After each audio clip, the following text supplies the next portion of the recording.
সুপ্রিয় চাকরি প্রত্যাশী বন্ধুরা, সবাইকে স্বাগতম জানাচ্ছি আমাদের চ্যানেল জব এক্সাম মেট বিডির পক্ষ থেকে। আজকে আমরা আলোচনা করব অর্থ মন্ত্রণালয়ের অর্থ বিভাগের অধীনে 25 এপ্রিল 2025 তারিখে অফিস সহকারী কাম কম্পিউটার মুদ্রাক্ষরিক পদে যে পরীক্ষা অনুষ্ঠিত হয়ে গেল তার সম্পূর্ণ প্রশ্ন সমাধানের প্রথম অংশ অর্থাৎ গণিত নিয়ে। এখানে আপনার 20 নম্বরের 5টা গণিত ছিল। চলুন শুরু করি আমরা।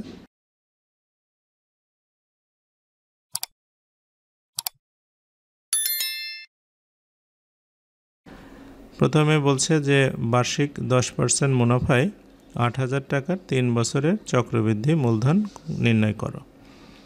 তাই আমরা চক্রবৃদ্ধি মূলধনের একটা সূত্র লিখব, সি 1 + r/100 পাওয়ার n। সি হচ্ছে আমাদের আসল অর্থাৎ 8,000 টাকা, 1 + r হচ্ছে আমাদের সুদের হার 10% আর বছর 3। তাহলে এটাকে যদি আমরা এখানে লসাগু করি তাহলে 110/100 পাওয়ার 3 হবে।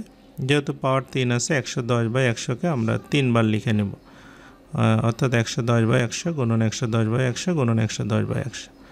এখন যদি আমরা শূন্যগুলো ক্যান্সেল করে দিই তাহলে আপনার 8 আর 11 88 আর 121, এই দুইটা গুণ করলে 10,648 টাকা হবে চক্রবৃদ্ধি মূলধন বা এই প্রশ্নের উত্তর।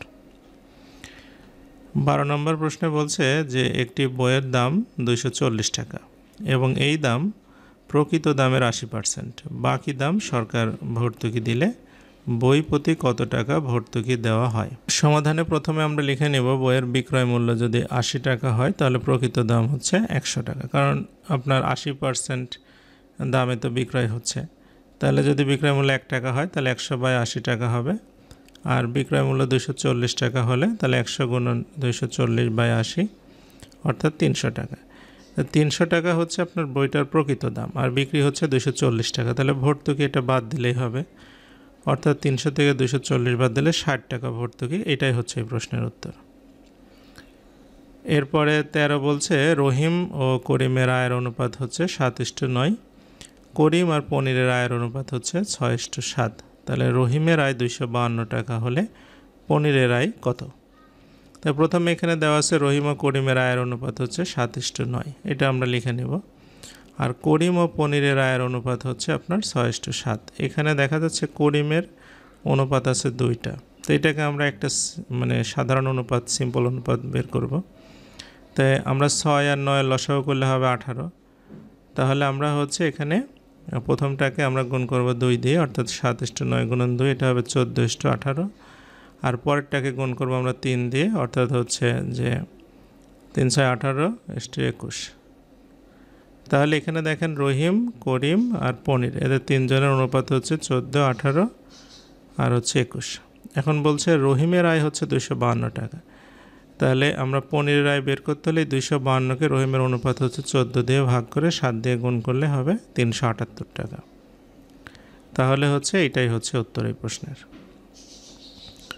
14 নম্বর বলছে x² + 5x + 6 এটার উৎপাদক বিশ্লেষণ করতে হবে।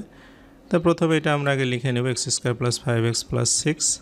তাহলে x² + 3x + 2x + 6, তাহলে x কমন নিলে x + 3 আর +2 কমন নিলে x + 3, অর্থাৎ x + 2 এবং x + 3 এইটার উৎপাদক। 15 নম্বর প্রশ্ন ছিল মান নির্ণয়ের। তো বলছে x = 7 y = 6 হলে 16x² - 14xy 25y² মান কত? তা আমরা যেটা দেওয়া আছে সেটা আগে লিখে নিব।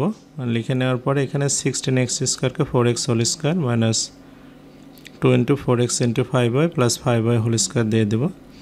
তাহলে এটা 4x - 5y² এর সূত্র হয়ে যাচ্ছে, a - b² এর সূত্র। তাহলে 4 × 7 - 5 × 6, অর্থাৎ 4 × 7 = 28 থেকে 30 বাদ দিলে -2 হবে, -2 এর পুরো স্কয়ার মানে 4। তাহলে আনসার হবে 4।